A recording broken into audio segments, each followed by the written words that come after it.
Look at any pet food label in the supermarket or commercials going back decades. Mighty Dog. Pure beef. No byproducts.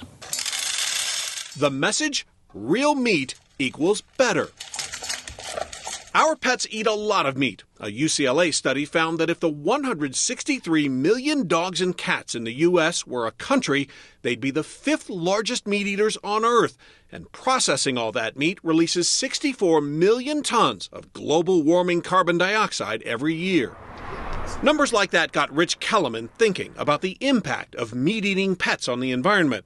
At the time, he was working in advertising for Burger King. There are challenges of making meat and producing meat when it comes to land, water, energy use, when it comes to greenhouse gas emissions, when it comes to farm animal welfare, when it comes to pathogen risk. The more he learned, the less he liked. Ultimately, became a vegan working on Burger King, which made for some interesting client conversations. That's when Bond Pet Foods was born. The idea to come up with an environmentally friendly meat equivalent without slaughtering chickens, cows, and fish. So this is where the magic happens. This is where the magic happens. At this lab in Fort Collins, Colorado, Bond is using a process called precision fermentation.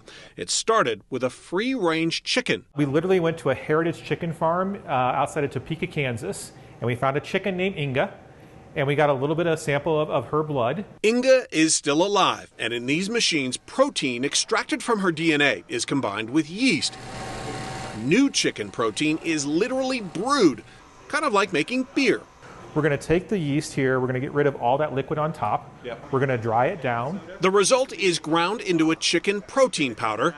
So you can take just a little bit. Tiny bit. That Kellerman says will one day be the main ingredient in pet food. Let's do it.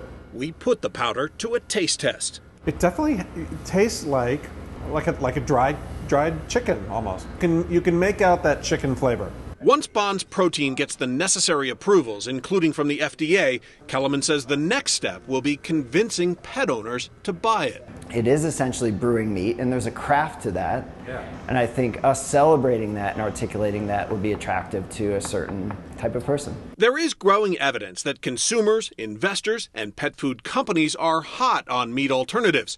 One report predicts the plant-based pet food market will grow from $26 billion a year today to $57 billion by 2032. And pets, Kellerman says, won't know the difference. A dog's just hungry. A dog's just hungry, and if it tastes good to their palate, they'll eat it. So it doesn't have to have the structure of meat. Kellerman believes pet food made with his engineered protein will cost about the same as the traditional stuff.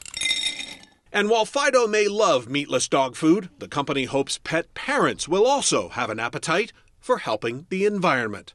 Clayton Sandell, Scripps News, Fort Collins, Colorado.